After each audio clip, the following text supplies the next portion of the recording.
sense of fighting. The Metro is constantly having to rally at the State House so that they don't continue to cut our budget.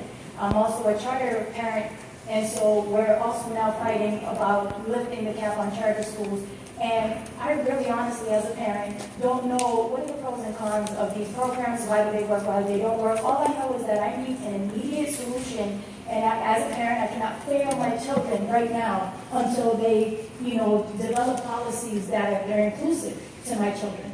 So for right now, The one that took 3 hours. No, go ahead. my question is how do we find quality education without us having to fight each other? Like she said, parents pit against each other, fighting against the systems. Right now, my fight is charter versus district. I really, like her, I don't care as long as it's quality education.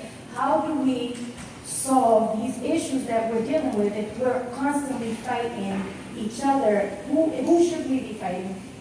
Number one, why are we fighting? Number two, and how do we just get to the education reform in Boston so that our schools are no longer failing us?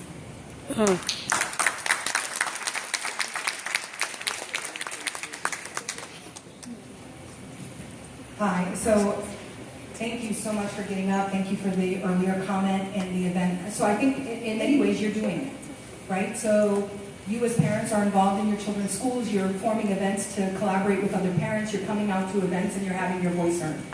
I have my own debate about kind of the charter public education, and of course as a parent I want the best education for my children as well.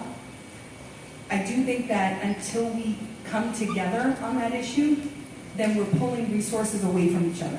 And I understand it's really hard to understand, right? Like a student leaves the Boston public schools and goes to a Boston charter school, and then that money goes with them, which makes sense, except for the models and the way that money can be used. This is a far more complicated conversation that we could probably talk about after. But